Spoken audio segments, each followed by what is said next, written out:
Salut les geeks, j'espère que vous allez bien. Aujourd'hui, on va se faire un petit tuto bien sympa et je pense que ça va rendre service à pas mal de monde. Alors, je vous avais fait un tutoriel sur le logiciel Rustdesk. C'est un logiciel de prise en main d'ordinateur à distance, un petit peu comme TeamViewer ou AnyDesk pour ceux qui l'utilisent.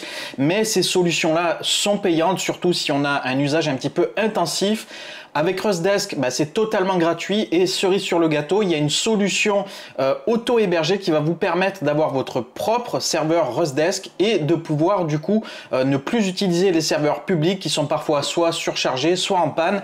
Et du coup, vous allez pouvoir gérer tout votre parc, soit votre parc en entreprise, soit votre parc peut-être les PC de la famille ou même vos propres PC directement au travers de la solution Rustdesk auto-hébergée de manière sécurisée et de manière privée. Et ce que je vais faire dans cette vidéo pour vous montrer un petit peu comment ça marche sur la partie publique, je vais réserver une machine virtuelle chez Scaleway. Donc pour ceux qui connaissent pas, c'est une filiale d'Iliad qui gère aussi Free. C'est la branche hébergement, serveur dédié, serveur cloud et on va pouvoir réserver un petit VPS. On peut le prendre à l'heure directement, donc parfait pour le tutoriel. Alors je suis pas du tout sponsorisé par eux, mais c'est je trouve très pratique et très sympa à utiliser. Ça fonctionnera avec n'importe quel autre hébergeur disponible, que ce soit étranger ou français, il n'y aura pas de souci de ce côté-là. L'important, c'est que vous ayez accès depuis l'extérieur à la machine. Ça marche aussi directement de chez vous si votre adresse IP est exposée vers l'extérieur, ce qui n'est pas mon cas. Mais si par exemple vous avez une IP full stack avec la Freebox, vous pourrez aussi monter votre propre serveur Rustdesk et gérer tout votre parc tranquillement. Et donc une fois qu'on aura fait l'installation serveur, on testera sur des postes clients. Comme ça, vous saurez le faire aussi par vous-même. Alors concernant l'installation du serveur Rustdesk, il existe plusieurs méthodes. Nous, on va en voir deux qui me paraissent les plus intéressantes. Alors la première qu'on va voir, ça va être l'installation via un script d'installation qui va installer tous les paquets nécessaires. Ça va être relativement assez facile. Vous lancez le script, ça va tout installer et le serveur va être activé. Et comme ça, vous pourrez directement l'utiliser. Cette solution-là, elle a l'avantage d'être un petit peu plus facile, de ne pas avoir de dépendance particulière. Vous installez, c'est parti, et je trouve que c'est un petit peu plus léger. Sinon, il y a une solution pour ceux qui préfèrent via Docker. Ça, c'est une solution qui va être peut-être un petit peu plus facile après au niveau du maintien, des mises à jour, etc. Ça isole vraiment le conteneur. Vous pourrez le migrer si jamais vous changez de serveur. Donc ça, c'est une solution qui est aussi portable. C'est quand même assez intéressant, mais il faudra bien sûr avoir Docker d'installer sur le serveur. Et ça prend peut-être un petit peu plus de ressources. Voilà, les deux solutions me paraissent vraiment intéressantes. Ça, c'est à voir en fonction de votre choix. Donc, on verra les deux solutions. Je ferai deux chapitres pour chacune des méthodes. Avant de commencer, comme d'habitude, petit point sur la chaîne. Donc, si jamais vous tombez sur cette vidéo par hasard, n'hésitez surtout pas à voir la chaîne. Il y a plein de vidéos cool que je propose. Je parle vraiment de sujets variés. Donc, il y a des tutoriels. Je parle beaucoup de distribution Linux. On parle jeux vidéo, on parle cinéma. Je fais pas mal de tests produits, surtout en ce moment. Il y aura pas mal de surprises à venir. Donc, n'hésitez surtout pas à nous rejoindre. On est bientôt 24 000 sur la chaîne. Ça continue de grossir. Un grand merci à tout le monde. Et si jamais vous voulez nous rejoindre et faire grossir la communauté, vous savez ce qu'il vous reste à faire. Vous cliquez sur je m'abonne. Allez, c'est parti pour le tutoriel. Direction Scaleway. On va créer notre machine virtuelle et ensuite on va lancer l'installation. Let's go!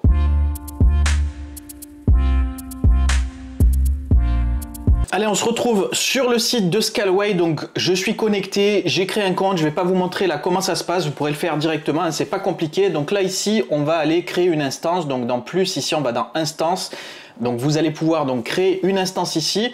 Donc, ce que je vais faire, je vais sélectionner Paris ici. Donc, vous pouvez choisir le data center. Ça n'a pas trop d'importance. Ça va juste jouer sur l'adresse IP et donc forcément sur, je dirais, la destination, la localisation de l'adresse IP.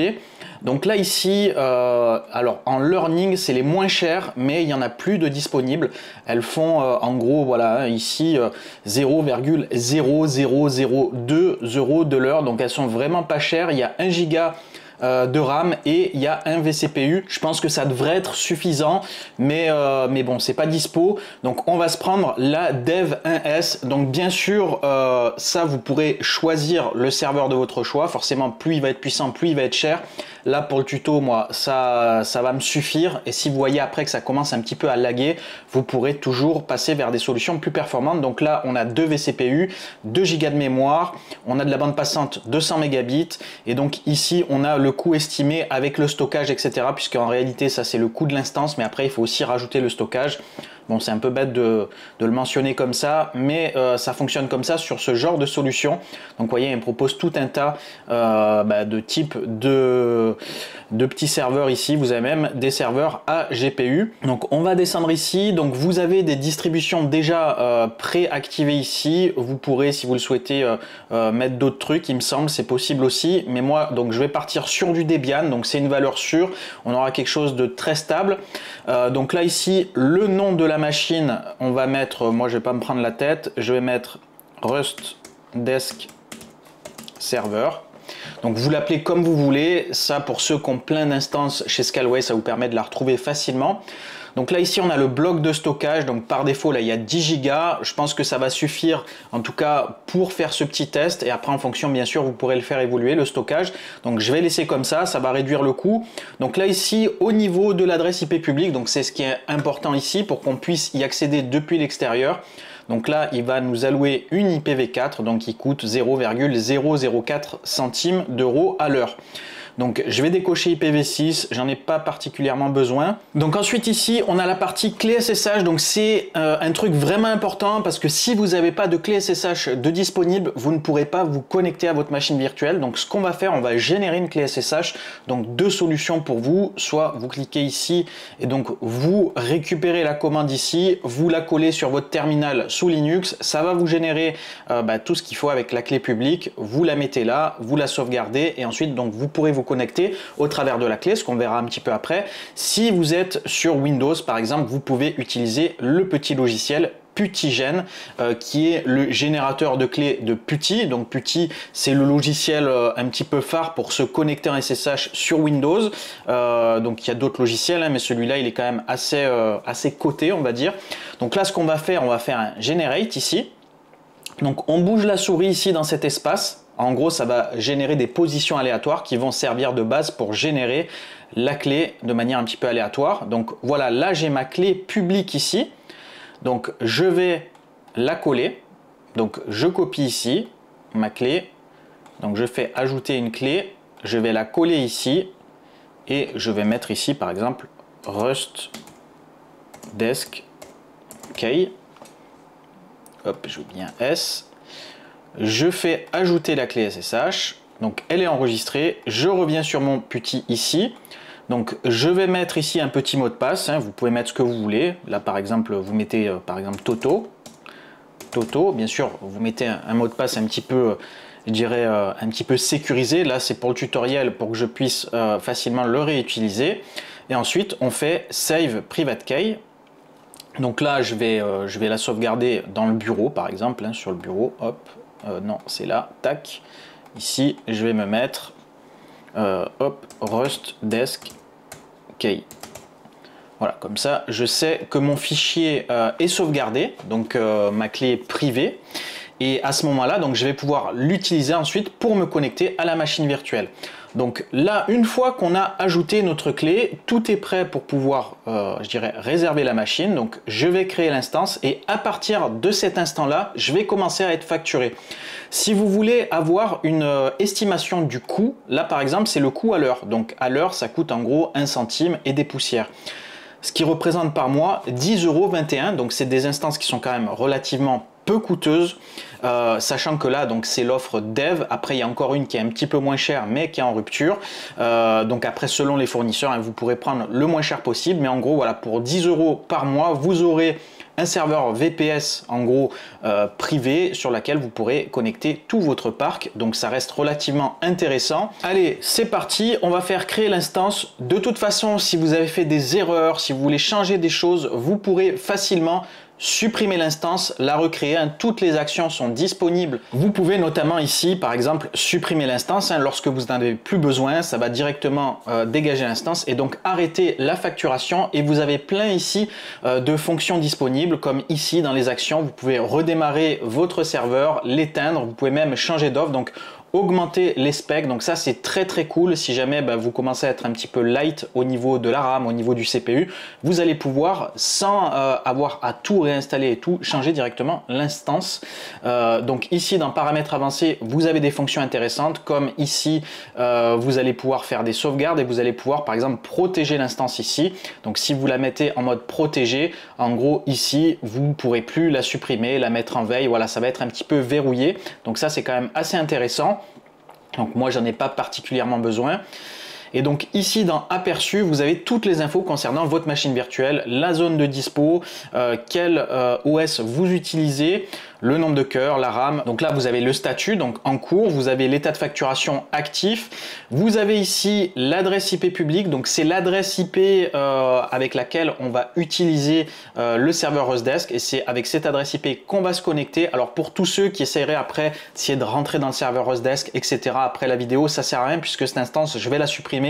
Et du coup cette adresse IP elle me servira plus du tout, il y aura probablement un autre projet dessus à quelqu'un d'autre, donc voilà, vous fatiguez même pas, ça sert à rien. Voilà un petit peu donc pour le tour au niveau Scaleway, au niveau de l'interface. Donc vous avez ici la console si vous voulez accéder directement au terminal, mais nous on va passer par PuTTY directement, ça sera un petit peu plus pratique. Donc ce qu'on va faire maintenant, on va faire le tutoriel. On va commencer par le script d'installation, donc qui va permettre d'installer les paquets en natif, et ensuite on fera la solution via Docker. Donc on va commencer par la première méthode.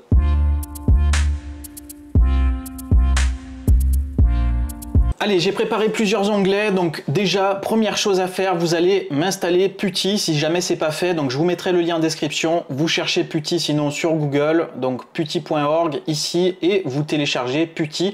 Donc ça c'est valable pour les utilisateurs Windows. Pour ceux qui sont sur Linux, vous pourrez directement utiliser les commandes SSH par exemple pour se connecter sur le serveur directement. Mais je pense qu'il y aura quand même pas mal d'utilisateurs Windows ici. Donc là ici, vous avez la commande que vous pourrez utiliser pour vous connecter en SSH, donc directement en route ici. Donc ensuite on va aller donc sur le site Rustdesk. Donc voilà le logiciel, vous avez compris de quoi il s'agit, donc prise en main à distance. Donc nous ce qu'on va faire, on va aller dans la documentation auto-hébergement, et donc on va aller ici sur la partie Rustdesk serveur OSS et on va faire installation. Donc là ici vous allez avoir donc des prérequis, donc ouverture des ports ici, plage de ports, donc ça il va falloir les ouvrir. Donc si jamais vous voulez sécuriser votre instance, vous pourrez par exemple fermer tous les ports sauf ceux-là si jamais vous voulez vraiment je dirais isoler les ports en termes de sécurité. Donc vous avez les infos qui sont ici. Donc ça c'est la méthode via Docker qu'on verra un petit peu après. Nous on va commencer par la deuxième méthode, donc la méthode d'installation via le script d'installation. Donc vous voyez il y a trois commandes à lancer et après en gros ça va être plus ou moins activé. Il y a une troisième méthode mais je trouve que c'est un petit peu plus galère puisque là il faut aller récupérer un fichier deb, avoir la bonne version. Je trouve que c'est un petit peu source d'erreur. Là au moins le script va tout seul faire son travail sans prise de tête, donc je trouve que c'est quand même un petit peu plus facile. Donc là on va utiliser cette partie là, toutes les commandes sont ici, donc il ne nous reste plus qu'à nous connecter en SSH. Donc ce qu'on va faire, on va ouvrir PuTTY ici. Hop, donc voilà PuTTY, comment ça se présente. Donc là ce qu'on va faire, on va pas se prendre la tête, on va aller là, on va récupérer notre adresse IP ici, on va copier, donc on va réouvrir PuTTY, voilà, donc je colle ici l'adresse IP. Donc si jamais vous voulez sauvegarder cette session, vous pouvez par exemple mettre, donc moi je vais mettre hop, un petit 1 et je vais mettre A Rustdesk, comme ça il restera en haut. Après j'ai plein d'autres machines mais je vais pas les afficher ici. Donc ça on peut le sauvegarder. Avant de le sauvegarder, on va aller ici dans Data, on va se mettre en utilisateur root ici. Ensuite on va aller dans SSH, on va faire plus, dans Auth on va faire plus, et dans Credentials ici on va rajouter notre clé qu'on a générée tout à l'heure, notre clé privée. Donc là, je l'ai mis dans le bureau, si je me souviens bien. Je vais la sélectionner ici. Je reviens ici, donc je vais faire Save. Donc là, ici, c'est ma session qui a été sauvegardée pour que je puisse la réutiliser. Je fais ça, je fais Open. Et donc là, ici, c'est bon signe déjà, puisque j'ai un retour du serveur, notamment au niveau de la fingerprint. Donc ça, c'est une empreinte lorsque je me connecte. On va faire Accept. Et donc là ici, c'est le mot de passe de ma clé. Je ne sais pas si vous vous souvenez, j'ai mis Toto. Donc on va mettre Toto ici, je fais entrer. Et voilà, je suis connecté sur le serveur Rustdesk. Donc ça, cette méthodologie-là, elle sera exactement la même pour se connecter avec l'autre méthode, la méthode avec Docker. Donc là, ce que je vais faire un premier chapitre. Je pense que ça, je vais l'isoler pour la connexion, donc pour vous montrer comment vous connecter à votre serveur Rustdesk. Et maintenant, on va passer à l'installation.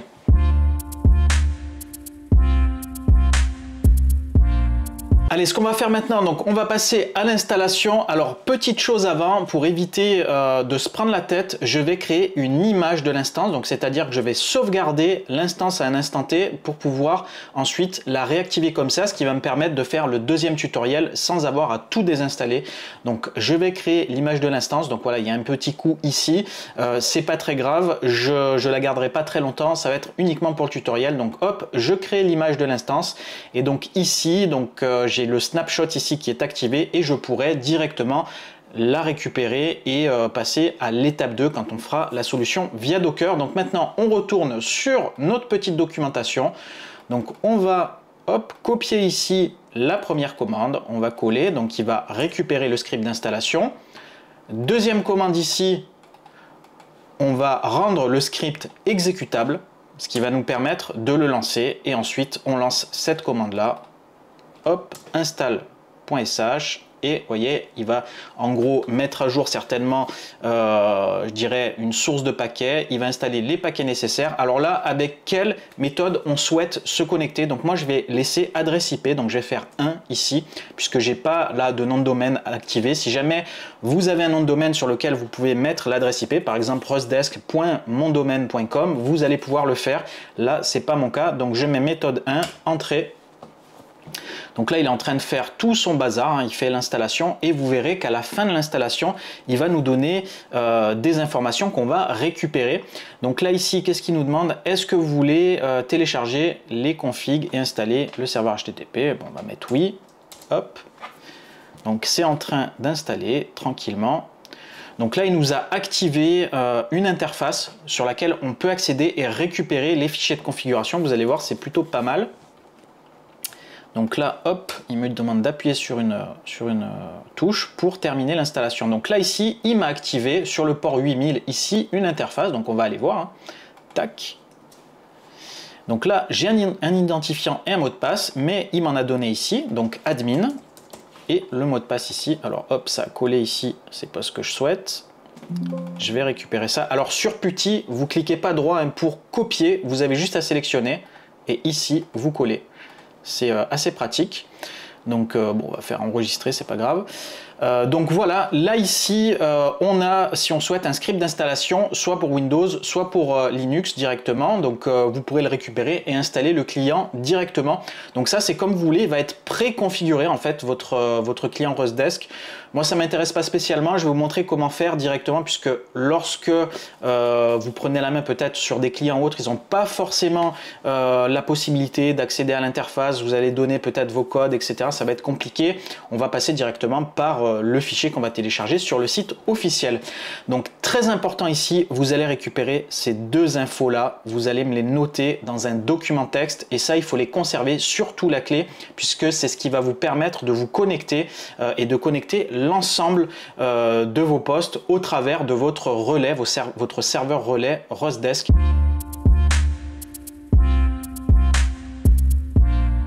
Voilà, donc à présent, on va s'occuper de la méthode avec Docker. Donc là, ici, on a les 3 lignes de commande à saisir, hein, c'est pas très compliqué. Donc là, pour commencer, on va ouvrir PuTTY. Alors, je vous renvoie vers la partie précédente où je vous expliquais comment configurer PuTTY pour vous connecter en SSH. Là, je vais considérer que vous savez déjà faire. Donc, on va se connecter directement avec l'adresse IP de notre machine virtuelle ici. Hein, j'ai l'adresse IP et avec la clé qu'on a créée tout à l'heure, on fait Open ici, on accepte. Et ici, de mémoire, c'était Toto. On ouvre ici. Donc là, je suis sur mon VPS connecté, donc sur le serveur Rustdesk. Rien n'est installé encore. Et on va commencer ici par installer Docker ici. Donc ça va installer tous les applicatifs qui permettent de faire fonctionner Docker. La commande suivante va nous permettre de récupérer le fichier compose.yml. C'est un fichier qui permet, en gros, un fichier de configuration qui permet ensuite directement, automatiquement, de générer nos conteneurs. Et donc là, ça va générer 2 conteneurs avec chacun des services respectifs qui va faire fonctionner le serveur. Il y a 2 services bien particuliers. Vous le verrez une fois que ça sera installé. Donc là, je vais récupérer mon fichier ici. Hop, je lance cette commande, je fais un ls ici pour bien confirmer, on a bien notre fichier compose.yml et ensuite ici on lance notre commande docker et vous allez voir tout de suite, hein. Voilà, donc là vous avez 2 conteneurs qui vont s'activer, le conteneur HBBR et HBBS. Donc là, en gros, tout est censé être prêt pour fonctionner, mais il nous manque un point essentiel, la clé, et là, on la voit pas. Comment on fait pour la récupérer? Sur la doc, c'est pas écrit, c'est pas très clair, ou alors, en tout cas, j'ai mal cherché, donc j'ai cherché un petit peu ailleurs, et j'ai fini par trouver. Donc, ça va vous éviter de galérer de votre côté. En fait, c'est pas très compliqué. Vous faites un ls ici, et donc ici, il y a un dossier data qui s'est créé. Et si je vais dedans, donc je fais cd data, je fais un ls, il y a plein de fichiers ici qui ont été créés, donc des fichiers SQLite, etc. Et il y a ici notre clé publique qui se trouve ici, donc c'est tout simplement ce fichier-là qui concerne notre clé. Donc là, on va faire un cat, on va coller ici, hop, le nom de la clé, et on va récupérer tout ce qui précède ici, le root, arrobase, etc. Hop, ça c'est notre clé publique qu'on va utiliser sur les postes clients pour pouvoir faire la liaison entre les différents postes. C'est en gros la clé de sécurité qui va permettre de faire l'authentification. Donc là ici, je vais la coller ici, donc dans mon petit document texte. Je vais enregistrer et maintenant on passe à la partie client, donc comment connecter nos clients au travers de ce serveur Rustdesk privé via un VPS.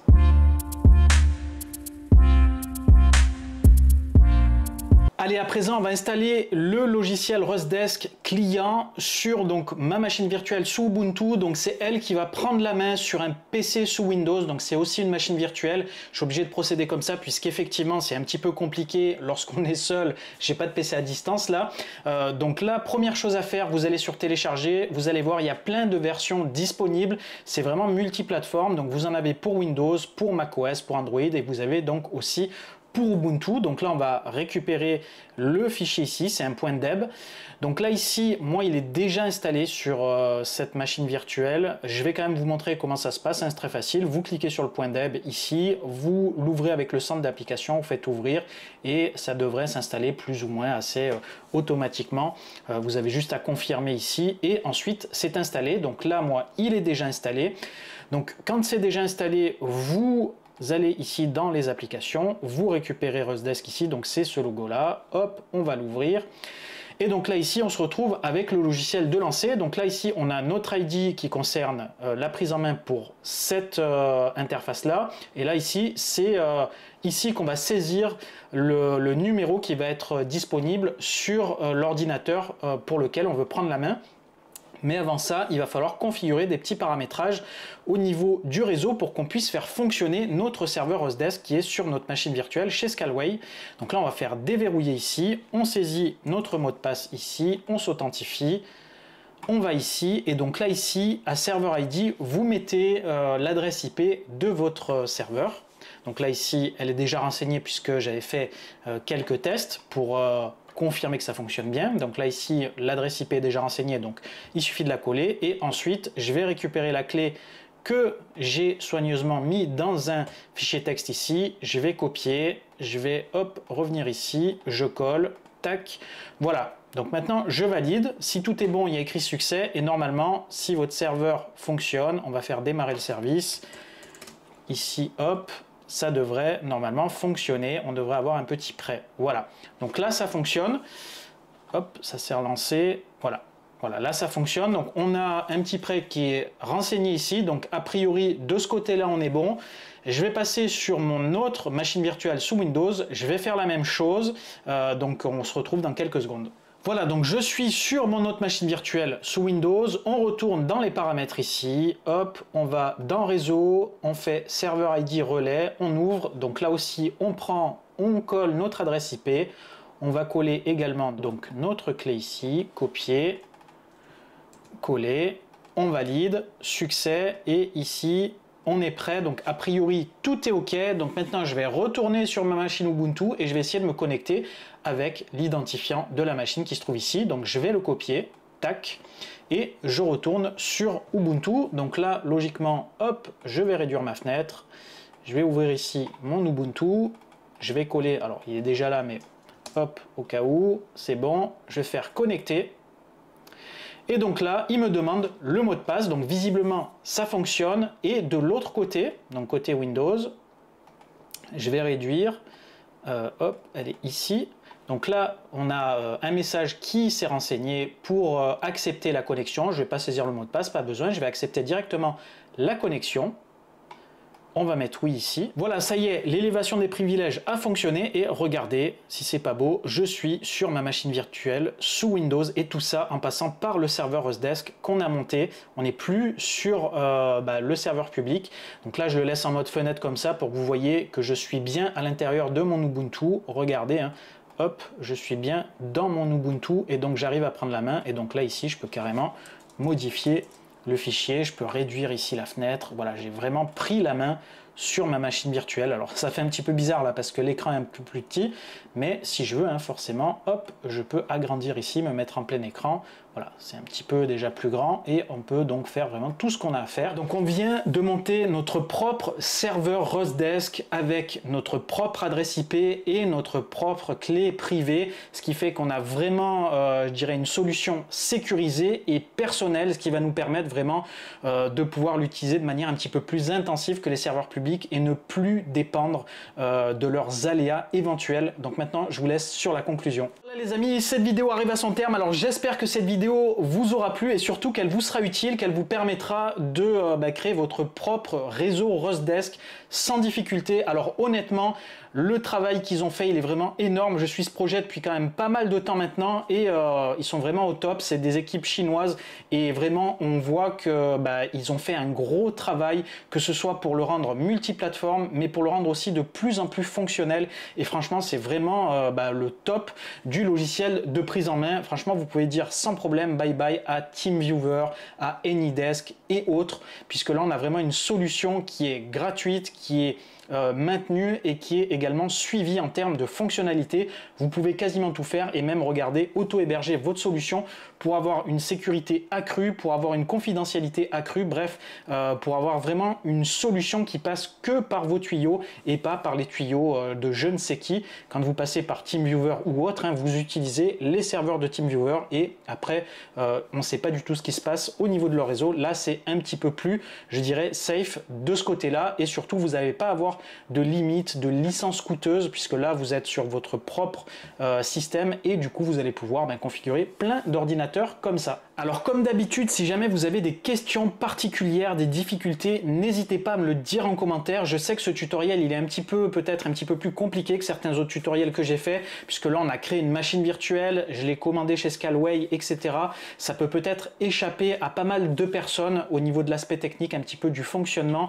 Donc n'hésitez surtout pas à me le dire en commentaire. Alors cette solution-là, en passant par un serveur externe, elle a un coût, elle n'est pas gratuite puisque là effectivement vous passez par un serveur payant, donc vous pouvez tout simplement essayer de chercher le serveur le moins cher disponible sur le marché pour vous faire une solution à moindre coût, ou encore mieux si jamais vous avez une adresse IP disponible, je dirais de manière externe chez vous, vous pouvez monter votre propre serveur Rustdesk chez vous directement sur une machine virtuelle, sur un ordinateur physique, ça c'est vous qui voyez. Ce tutoriel fonctionnera aussi dans ce cas de figure, sachant que l'ID en fait de votre on va dire de votre solution va être votre adresse IP, hein, tout simplement. Après, c'est la clé qui va différer entre les différents clients. Voilà, donc je pense avoir fait le tour. Sur ce, il est temps de vous laisser. Donc n'hésitez pas à mettre un max de likes si cette vidéo elle vous a plu. N'hésitez pas aussi à vous abonner si vous voulez d'autres tutoriels de ce type-là. Et n'oubliez pas de me rejoindre sur d'autres réseaux comme X, Instagram, TikTok,